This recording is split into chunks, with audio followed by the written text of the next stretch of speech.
অভিনেতা যিশুর সঙ্গে বিচ্ছেদ। এই পরিস্থিতিতে মন নাকি মাথা, কাকে এগিয়ে রাখছেন যিশুর স্ত্রী নীলাঞ্জনা? এই মুহূর্তে সেনগুপ্ত পরিবারের অন্দরের সমীকরণগুলি নিয়ে নানান জল্পনা।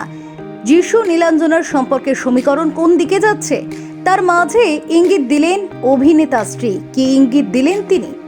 গত কয়েকদিন ধরে টলিপাড়ায় গুঞ্জন বিবাহ বিচ্ছেদের পথে টলিপাড়া চর্চিত দম্পতি অভিনেতা সারেগামাপার এক সময়ের সঞ্চালক যিশু নীলাঞ্জনা সেনগুপ্ত। যদিও আনুষ্ঠানিকভাবে কিছু ঘোষণা তারা করেননি। জানা গিয়েছে যিশু নীলাঞ্জনার সম্পর্কে তৃতীয় ব্যক্তির উপস্থিতি। মুম্বাইয়ে গিয়ে নাকি সিনালের সাথে যিশুর সম্পর্ক তৈরি হয়েছে। তিনি অভিনেতার আপ্তসহায়ক, যার ফলে নাকি ছাদ আলাদা হয়ে গিয়েছে যিশু ও নীলাঞ্জনার। যদিও দুই মেয়ে রয়েছে মায়ের সঙ্গে। সম্প্রতি দুই মেয়ের নামে প্রযোজনার সংস্থা খুলেছেন তিনি। টালমাটাল পরিস্থিতিতেই তার সঙ্গে রয়েছে বোন চন্দনা শর্মা ও দুই মেয়ে।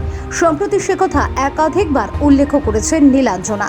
তবে এবার একেবারে আলাদা প্রযোজনা সংস্থা খুলে কি ইঙ্গিত দিলেন তিনি, তা নিয়ে উঠছে নানান প্রশ্ন। Bureau report, SD news media digital.